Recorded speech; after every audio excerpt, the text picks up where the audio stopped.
आज हम आपकी पाठ्य पुस्तक हिंदी भाग 1 के अंतिम पाठ, जिसका शीर्षक है नीलू, का अध्ययन करेंगे। यह पाठ महादेवी वर्मा जी द्वारा रचित है।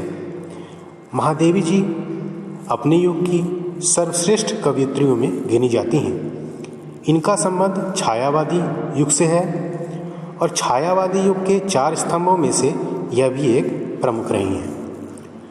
महादेवी जी की रुचि पशु पक्षियों, प्रकृति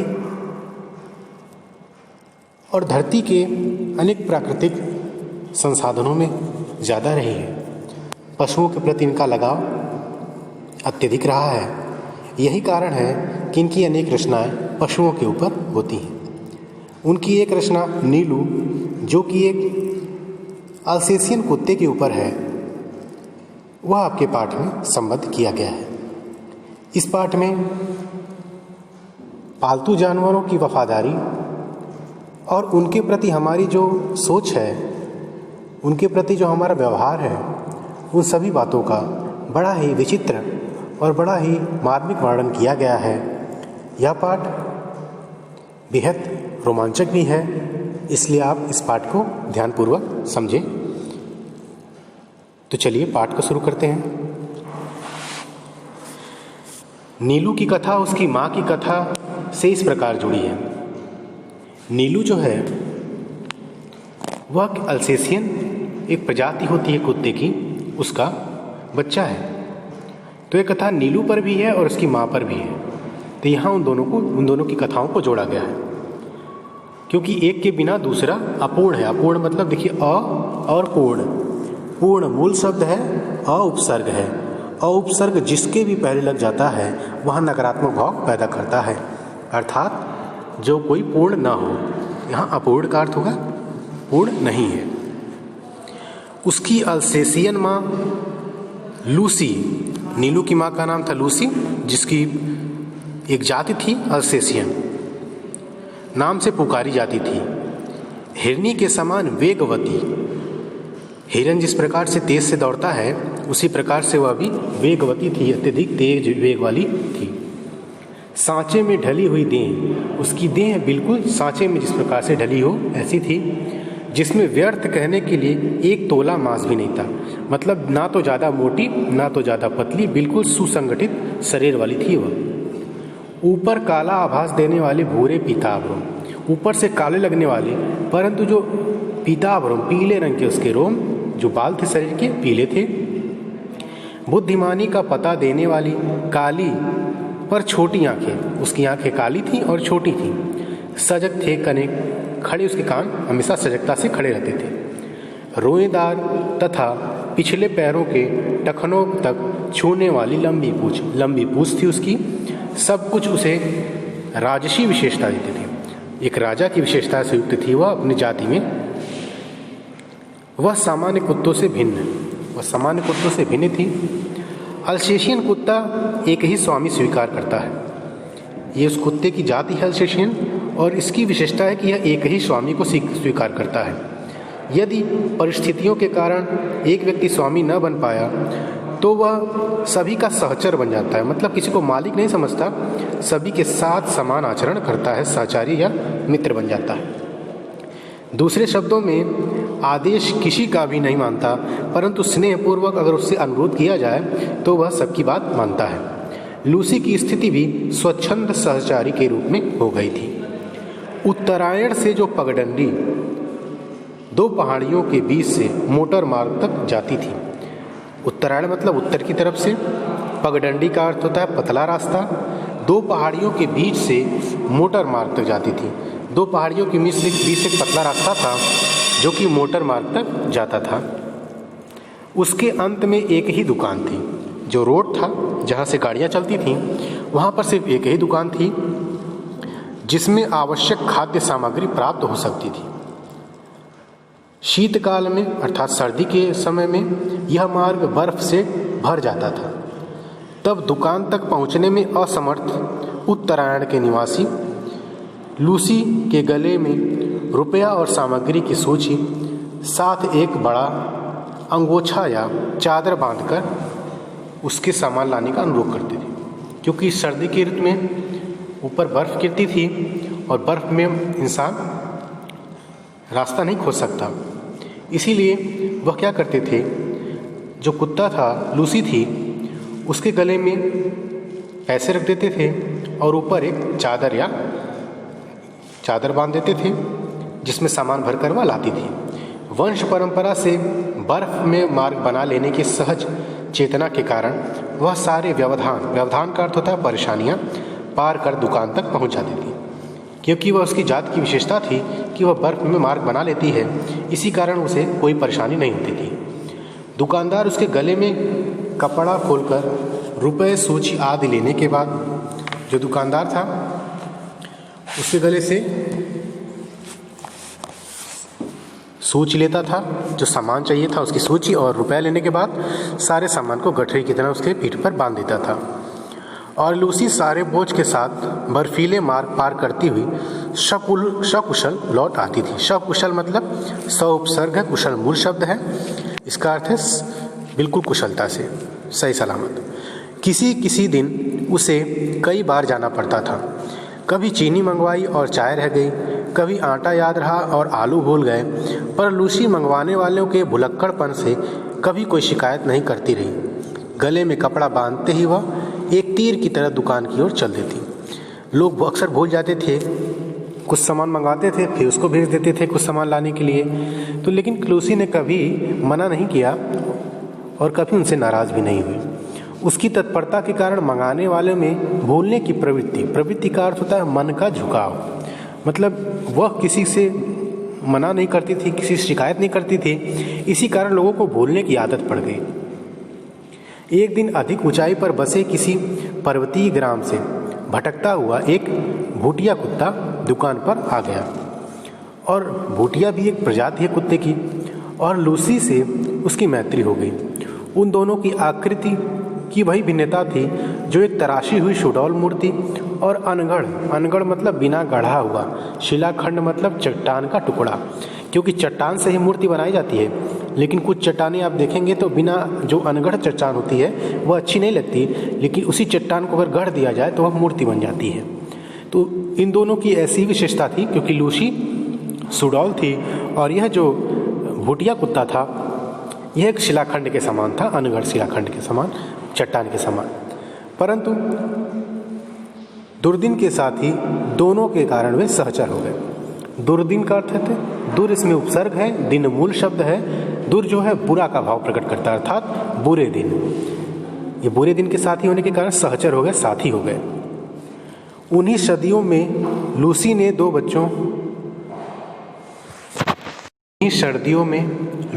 बच्चों को जन्म दिया, अपनी वंश वृद्धि की, किंतु उनमें से एक तो शीत के कारण मर गया और दूसरा अपनी ही जीवन ऊष्मा के बल पर ठिठुराने वाली परिवेश से जूझने लगा।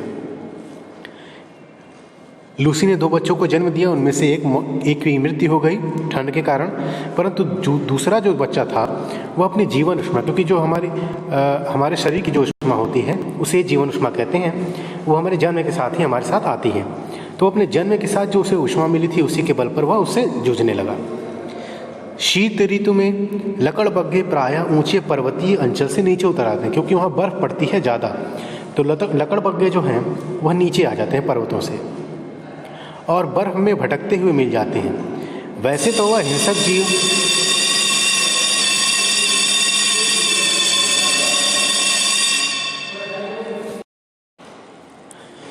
उन्हीं सर्दियों में लूसी ने दो बच्चों को जन्म देकर अपनी वंश वृद्धि की, किंतु उनमें से एक तो शीत के कारण मर गया और दूसरा अपनी ही जीवन ऊष्मा के बल पर ठिठुराने वाले परिवेश से जूझने लगा। लूसी ने दो बच्चों को जन्म दिया, जिनमें से एक की मृत्यु ठंड के कारण हो गई और दूसरा जो था वह अपनी जीवन ऊष्मा का अर्थ है जब हमारा जन्म होता है तो हम अपने जन्म के साथ ही एक ऊष्मा लेकर उत्पन्न होते हैं जो हमारे शरीर को गर्म रखती है, तो वह अपनी ही जीवन ऊष्मा के साथ उस परिवेश से जूझने लगा। शीत ऋतु में जो लकड़बग्घे हैं वो पर्वतीय अंचल से नीचे उतर आते हैं, क्योंकि वहाँ ज़्यादा बर्फ पड़ती है और आपको भटकते हुए रास्ते पर मिल जाते हैं। वैसे तो वह हिंसक जीव कुत्ते से कुछ ही बड़ा होता है, परंतु कुत्ता उसका प्रिय खाद्य पदार्थ होता है। सामान्य कुत्ते तो लगड़बग्गे को देखते ही स्तब्ध रह जाते हैं, एकदम निर्जीव हो जाते हैं, बिना किसी जीवन के, इतना डर जाते हैं उससे। अतः उसे घसीट ले जाने में उसे कोई प्रयास नहीं करना पड़ता। सामान्यतः भूटिया या अल्सेशियन कुत्ते उससे संघर्ष अवश्य करते हैं, परंतु अंततः पराजित हो जाते हैं। 4-5 दिन के बच्चे को छोड़ लूसी फिर दुकानों पे आने जाने लगी थी। एक संध्या के झुटपुट में लूसी ऐसी गई कि फिर लौट कर ना आ सकी। बर्फ के दिनों में सांझ से ही सघन अंधकार छा जाता है और हवा ऐसी तुषार का अर्थ होता है हिमकरोड़ से, झुटपुट का अर्थ होता है थोड़े मोड़े, और तुषार का अर्थ होता है हिमकड़। क्योंकि जो ठंड के समय की जो हवा होती है वो बर्फ़ से बोझिल हो जाती है, भारी हो जाती है, और जो गंध होती है उसका वहन उसको उठाने में समर्थ नहीं रहती। इसी कारण ठंड के समय में गंध महसूस कम होती है। इसी से प्रायः शीतकाल में घ्राण शक्ति मतलब सूंघने की शक्ति से वंचित हो जाते हैं कुत्ते, और लकड़बग्घों के आने की जो महक है वह सूंघने में असमर्थ हो जाते हैं, जिसके कारण वह उनके आहार बन जाते हैं। सवेरे बर्फ कर कई छोटे जब गांव वालों ने देखा तो सवेरे बर्फ कर कई छोटे पंजों के तथा आगे पीछे घसीटने के चिन्ह देखकर निश्चय हो गया कि लूसी ने बहुत संघर्ष के उपरांत ही प्राण दिए होंगे। जो लकड़बग्गे थे उन्होंने लूसी को अपना शिकार बना लिया था, क्योंकि शाम को वो आ रही थी और उस टाइम अंधेरा हो गया था। बर्फ पर रक्त के धब्बे ऐसे लगते थे मानो किसी बालक की ड्राइंग पुस्तिका के सफ़ेद पृष्ठ पर लाल स्याही की दावत उड़ेल दी गई हो। लूसी के लिए सभी रोए, परंतु जिसे सबसे अधिक रोना चाहिए था वह बच्चा तो कुछ जानता ही न था। उसको कुछ नहीं पता था कि उसकी माँ को क्या हुआ। एक दिन पहले उसकी आंखें खुली थीं, अतः माँ से अधिक वह दूध के अभाव में शोर मचाने लगा। उसको माँ की अभी ज़रूरत ज़्यादा नहीं थी, दूध की ज़रूरत थी, इसलिए वह शोर मचाने लगा। दुग्ध चूर्ण से दूध बनाकर उसे पिलाया गया। जो दूध का पाउडर होता है उससे दूध बनाकर उसे पिलाया जाने लगा। पर रजाई में उसे लोगों ने रजाई में रखा, पर वह रजाई में माँ के पेट की उष्णता महसूस नहीं करता और इस कारण वह चिल्लाने लगता। अंत में उसे महादेवी जी ने कोमल ऊन के स्वेटर की डलिया में रख दिया। आते समय उसे अपने साथ ले आती थी। बड़े होने पर देखा कि वह अपनी माँ के समान विशिष्ट है। वह न अल्सेशियन था न भूटिया था, न वह अपने माता की तरह था न पिता की तरह। रोमों के भूरे, पीले और काले रंगों के सम्मिश्रण से जो रंग बना था वह एक विशेष प्रकार का धूप छाई हो गया था। धूप पड़ने पर एक की अलग झलक मिलती, दूसरे की अलग, उसकी विशेषता अलग हो गई थी। सिर ऊपर की ओर अन्य कुत्तों से बड़ा था और चौड़ा था। पूंछ अल्सेशियन कुत्ते की पूंछ के समान सघन रोमों से युक्त थी। पैर अल्सेशियन कुत्ते के पैरों के समान लंबे, पर पंजे भूटियों के समान मजबूत थे। आंखें न काली थीं, न भूरी, न कंची। उसकी आंखों का रंग शहद के समान था और कभी कभी वह पारदर्शी प्रतीत होता था। आकृति की विशेषता के साथ उसके बल और स्वभाव की भी विशेषता थी। वह ऊंची दीवारों को एक छलांग में पार कर जाता था। गले का स्वर इतना भारी गुजरने वाला था कि रात्रि में उसका एक बार भौंकना भी वातावरण को स्तब्ध कर देता था, कपा देता था। अन्य कुत्तों के समान खाने के लिए वो लालसायित नहीं रहती, न ही प्रसन्नता व्यक्त करने के लिए पूंछ हिलाती थी और अपने स्वामी के आगे पीछे घूमती थी। उसका स्वभाव बिल्कुल अलग था। महादेवी जी कहती हैं, मैंने अनेक कुत्ते देखे और पाले हैं, किंतु अलभ्य दर्प का होता है दुर्लभ जो देखा ना गया हो। ऐसा केवल कुत्ता नीलू था।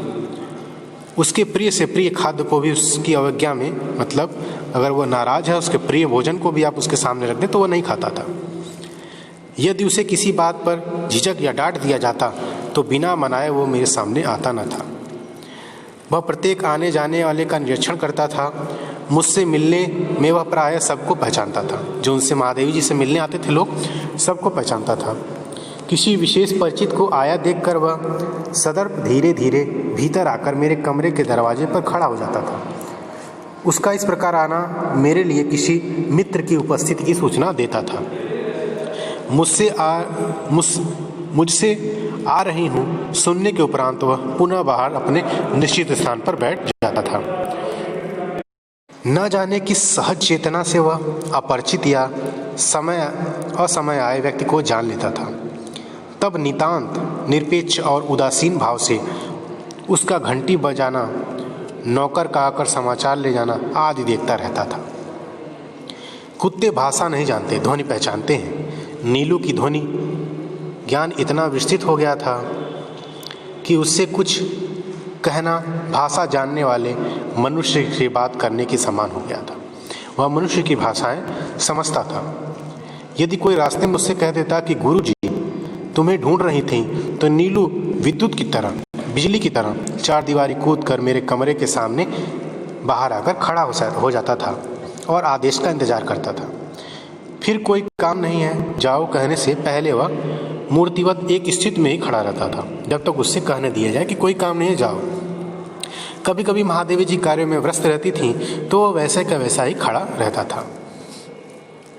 हिंसक और क्रोधी उसके भूटिये जो पिता थे वह हिंसक होते हैं और आखेट प्रिय, घूमने के लिए प्रिय अल्सेशियन उसकी माँ थी, परंतु उसमें हिंसा की प्रवृत्ति नहीं थी। 14 वर्ष के दीर्घ जीवन, बड़े जीवन में उसने कभी किसी पशु पक्षी पर झपट्टा मारते नहीं देखा गया। उसके स्वभाव को देखकर पूरे गांव वाले आश्चर्यचकित थे। मेरे बंगले के रोशनदानों में गौरैया प्रायः तिनकों से घोंसला बना लेती है। मुझे उनके परिश्रमपूर्ण बनाए हुए घोंसले उजाड़ना अच्छा नहीं लगता। अतः कालांतर का अर्थ होता है समय के बाद। उन अंडों और पक्षी शावकों की सृष्टि बच जाती। मतलब जो घोंसला बनाती है गौरैया, उसमें छोटे छोटे बच्चे भी आ जाते हैं। कुछ अंकुर जैसे पंख निकालते ही, कुछ जो अंकुर जैसे मतलब छोटे से पंख निकलते ही जो पक्षी हैं, शावक हैं, वह उड़ने का प्रयास करते हैं और नीचे गिर जाते हैं। इन दिनों नीलू उनके लिए सतर्क रूप से पहरेदारी का काम करता है। उसके भय से कोई भी कुत्ता बिल्ली वहाँ आने की हिम्मत नहीं करता।